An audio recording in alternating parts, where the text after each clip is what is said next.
महाभारत का 17वां दिन समाप्त हो चुका था। कुरुक्षेत्र की भूमि पर आज सूर्यपुत्र कर्ण अपने प्राणों का अंतिम दान देकर अमर हो चुका था। जब यह समाचार सम्राट दुर्योधन तक पहुंचा तो वह कुछ देर तक निश्चल बैठा रहा। उसके चेहरे पर कोई प्रतिक्रिया नहीं थी, लेकिन उसकी आंखों में लपटें उठ रही थीं। अचानक वह उठ खड़ा हुआ, शरीर कांप रहा था। रथ मंगवाया और बाणों की शैया पर लेटे भीष्म पितामह की ओर चल पड़ा। पहुंचते ही वह उनके चरणों में गिर पड़ा। प्रणाम पितामह, मेरा राधे चला गया, मेरा मित्र, मेरा भाई, वो चला गया। आपने कहा था पितामह कि युद्ध में सब कुछ खोना पड़ता है, लेकिन मैंने यह कभी नहीं सोचा था कि मैं उसे खो दूंगा। मैं कंगाल हो गया हूं पितामह, मैं कंगाल हो गया हूं। भीष्म कुछ क्षण तक मौन रहे, फिर बोले, हे दुर्योधन, उस योद्धा की मृत्यु कोई दुर्भाग्य नहीं थी, वह एक प्रसाद था, एक तपस्या का फल। तुम्हारे राधे ने जीवन भर केवल अपमान का स्वाद चखा था। वह राधे नहीं था, वह कर्ण भी नहीं था, वह कांतेय था।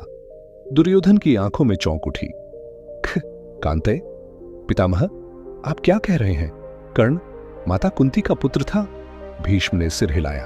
हां, वही उसका सत्य था। वह तुम्हारा मित्र था, परंतु वह पांडवों का ज्येष्ठ भाई था। दुर्योधन पीछे हट गया, चेहरे पर अविश्वास, आंखों में आग। तो वह मेरा मित्र नहीं, मेरा शत्रु था पितामह। उसी कर्ण ने मेरी ही पीठ में छुरा घोंपा। मैंने उसे सिंहासन दिया, सम्मान दिया, पर उसने मेरे ही साथ छल किया। वो जानता था कि वह मेरे शत्रुओं का रक्त है, फिर भी वह मेरे साथ रहा, मुझे हराने की योजना बनाता रहा। इसीलिए उसने अर्जुन को मारा नहीं, भीम को छोड़ा, सूर्यास्त का बहाना बनाया, देवराज इंद्र को कवच कुंडल दान दिए। पितामह, वह सब एक योजना थी, मेरे पतन की योजना। भीष्म शांत रहे, फिर बोले, नहीं दुर्योधन, वह योजना नहीं थी, वह एक युद्ध था, उसके हृदय का युद्ध। वह जानता था कि पांडव उसके भाई हैं, लेकिन उसने कभी यह तथ्य तुम्हारे सामने उजागर नहीं किया, क्योंकि तुम्हारे लिए उसका धर्म, उसका संकल्प, उसकी मित्रता थी। उसने खुद को बलि चढ़ा दिया, मगर तुम्हारी पीठ नहीं छोड़ी। दुर्योधन का स्वर कांप गया। तो मैं मूर्ख था पितामह? मैंने सदा उस पर आंख मींच कर भरोसा किया, और उसने मेरे उस विश्वास को ही वध कर डाला। उसने मुझे छोड़ दिया, उसने मेरी पराजय तय कर दी। फिर कुछ पल के बाद एक और सवाल उभरा, लेकिन इतना सब जानने के बाद भी मैं उससे घृणा क्यों नहीं कर पा रहा हूं पितामह?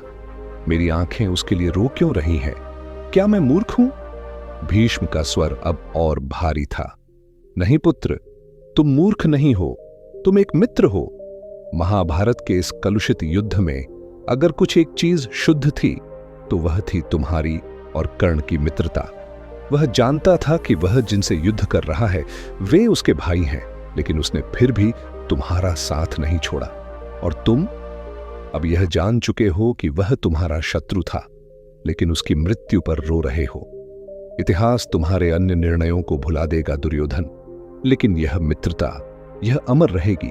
आज मैं भीष्म, गंगापुत्र, अपने वृद्ध हाथों से ज्येष्ठ कुंती पुत्र कर्ण को प्रणाम करता हूं, और तुम्हारी मित्रता को भी। पलकें झुकी। दुर्योधन ने भीष्म के चरणों को छुआ और मौन लौट गया। इस बार उसकी पीठ सीधी थी, पर आंखें अब भी नम थीं। यह कथा केवल एक योद्धा की मृत्यु की नहीं थी, यह एक मित्रता की अंतिम परीक्षा थी, जो इतिहास के हर युग में आदर और आश्रु के साथ याद की जाएगी। भीष्म के चरणों को स्पर्श कर दुर्योधन लौटने ही वाला था कि तभी भीष्म ने उसे रोक लिया। दुर्योधन, जाते जाते एक बात और सुन लो, एक ऐसी बात जो तुम अब तक नहीं जानते, जो तुम्हें भीतर तक हिला देगी। दुर्योधन चौंका। भीष्म की आंखें अब कुछ और कह रही थीं, मानो उनके भीतर कोई ऐसी पीड़ा छुपी थी जो वर्षों से बांध कर रखी गई हो। क्या बात है पितामह? भीष्म ने गहरी सांस ली। कर्ण उस दिन युद्ध में मरा नहीं था, वह तो पहले ही मर चुका था। दुर्योधन का चेहरा सख्त हो गया। क्या कह रहे हैं आप? कर्ण तो 17वें दिन अर्जुन के बाणों से मरा। भीष्म ने सिर हिलाया। नहीं, कर्ण की मृत्यु उस दिन नहीं हुई थी। जब उसने देवराज इंद्र को अपना कवच कुंडल दान दिए थे, उस दिन उसने मृत्यु को गले लगाया था। उस दिन वह अंदर से मर चुका था, क्योंकि उसने अपना सबसे बड़ा अस्त्र अपना सुरक्षा कवच नहीं बल्कि अपनी आत्मा दान कर दी थी। उस दिन जब इंद्र भिक्षुक वेश में उसके पास आए, कर्ण को सब ज्ञात था। वह जानता था कि यह छल है, कि युद्ध में उसे निहत्था करने की योजना है, लेकिन फिर भी उसने कहा था, मां का पुत्र होने से अच्छा है धर्म का पुत्र कहलाना। उस दिन कर्ण मृत्यु को नहीं, धर्म को चुन चुका था, और तब से वह केवल मांस और अस्थियों का एक योद्धा बन गया था, जिसमें कोई स्वार्थ नहीं था, सिर्फ त्याग था। दुर्योधन अब स्तब्ध था। वह कुछ कह नहीं पाया। भीष्म ने आगे कहा, और तुम्हें एक और बात बताता हूं, जिसे जानकर तुम विचलित हो जाओगे। उस रात, 17वें दिन की रात, जब युद्ध का शोर थम गया था, कर्ण का शव रणभूमि में पड़ा था और सब पांडव अपने शिविरों में थे। कुंती अकेली चुपचाप उस स्थान पर पहुंची जहां उसका पुत्र पड़ा था। वह बैठी कर्ण के शव के पास और कहती रही, मुझे क्षमा करना पुत्र, मैं मां कहलाने योग्य नहीं थी। मैं डर गई थी, क्योंकि तू सूर्यपुत्र था और समाज तेरे नाम से कांपता था। मैं नहीं चाहती थी कि तेरा नाम मेरी भूलों से मिट जाए, इसलिए मैंने तुझे त्यागा। लेकिन तू तो मेरा सबसे तेजस्वी पुत्र निकला। और उस रात कुंती रोती रही, कर्ण के मृत शरीर से लिपटकर। कर्ण की मृत्यु के बाद वो मां जीवित नहीं बची पुत्र, उसकी आत्मा उसी क्षण मर गई थी। दुर्योधन अब फूट पड़ा। उसका क्रोध, उसका शौर्य, उसका अहंकार सब चूर हो चुका था। पितामह, हम सब युद्ध लड़ रहे थे, पर क्या सच में कोई जीत रहा था? भीष्म ने आंखें बंद की। नहीं पुत्र, महाभारत में कोई विजयी नहीं हुआ, सब हारे। किसी ने अपनों को खोया, किसी ने आत्मा को, और किसी ने जीवन को। तुम्हें लगता है कि कर्ण की मृत्यु सबसे दुखद थी, पर नहीं, उसकी कहानी तो तभी खत्म हो गई थी जब उसने मित्रता को भाई से बड़ा मान लिया था। अब दुर्योधन ने मौन था, न क्रोधित। वह अब केवल एक शून्य था। वह वापस लौटा, पर उसके भीतर अब कोई युद्ध नहीं था। कर्ण की मृत्यु के बाद की 5 रहस्यमयी बातें जो शायद ही किसी को पता हो। एक, कर्ण की मृत्यु के बाद पृथ्वी से उठी एक रहस्यमयी किरण। कहा जाता है कि जब कर्ण भूमि पर गिरा और उसके प्राण निकले, तो उसके शरीर से एक तेजस्वी स्वर्ण किरण आकाश की ओर उठी और सीधे सूर्य में समा गई। यह दृश्य वहां उपस्थित सभी योद्धाओं ने देखा, पर कोई कुछ बोल न सका, क्योंकि आज तक किसी और योद्धा के साथ ऐसा चमत्कार नहीं हुआ था। यह संकेत था कि कर्ण अब मनुष्य नहीं, दिव्य बन चुका था। 2, कर्ण की मृत्यु के बाद कृष्ण मौन हो गए। जब अर्जुन ने कर्ण का वध किया, तो कृष्ण के चेहरे पर कोई मुस्कान नहीं थी, बल्कि कहा जाता है कि कृष्ण ने अर्जुन से कहा था, आज तुमने केवल एक योद्धा नहीं मारा अर्जुन, आज तुमने धर्म की छाया को मार डाला है।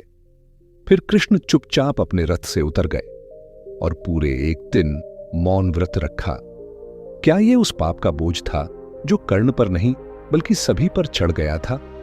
3, यमराज ने स्वर्ग में कर्ण का स्वागत स्वयं किया। कथा है कि जब कर्ण का आत्मा यमलोक पहुंचा, तो वहां कोई दंड नहीं था, कोई यमदूत नहीं था। स्वयं यमराज वहां खड़े थे और उन्होंने कर्ण से कहा, जिसने जन्म से पहले ही जीवन को त्याग दिया हो, उसे नरक नहीं, देवत्व का अधिकार है। फिर उन्होंने कर्ण को स्वर्ण सिंहासन पर बैठाया, जहां केवल महारथियों और सत्यवीरों को स्थान मिलता है। 4, कर्ण की मृत्यु के बाद पांडवों ने पहली बार उसे भाई कहा। इस रहस्य को बहुत कम लोग जानते हैं। कथा कहती है कि जब युद्ध समाप्त हुआ, तो कुंती ने पांडवों को बताया, कर्ण तुम्हारा बड़ा भाई था। यह सुनकर युधिष्ठिर इतने क्रोधित हुए कि उन्होंने अपने धनुष को फेंक दिया और शपथ ली, मैं अब कभी झूठ नहीं बोलूंगा और जब तक जीऊंगा कर्ण के नाम का स्मरण करूंगा। 5 पांडव श्मशान भूमि में जाकर कर्ण के शव के सामने मौन होकर खड़े रहे और पहली बार उन्होंने कहा, भैया क्षमा करना। 5, कर्ण की अस्थियां धरती ने नहीं ली। कई लोगों के लिए ये बात अविश्वसनीय है, लेकिन महाभारत के कुछ गूढ़ ग्रंथों में वर्णन आता है कि जब कर्ण का अंतिम संस्कार किया गया, तो उसकी अस्थियां अग्नि में नहीं जलीं, बल्कि जब चिता से राख हटी तो उसकी हड्डियां सोने जैसी चमक रही थीं। आश्चर्यजनक बात यह थी कि धरती ने भी उन्हें नहीं अपनाया। कहा जाता है कि सूर्यदेव ने उन्हें स्वयं आकाश में उठा लिया, क्योंकि वे उन्हीं के अंश थे। इन रहस्यों से क्या सीख मिलती है? कर्ण केवल एक योद्धा नहीं था, वह धर्म, त्याग और मित्रता की चलती फिरती मूर्ति था। मृत्यु के बाद जो आदर उसे मिला, वह जीवन में मिले अनगिनत अपमानों से बहुत ऊपर था। और शायद यही कारण है कि इतिहास ने नहीं, परंतु लोक ने कर्ण को महान कहा।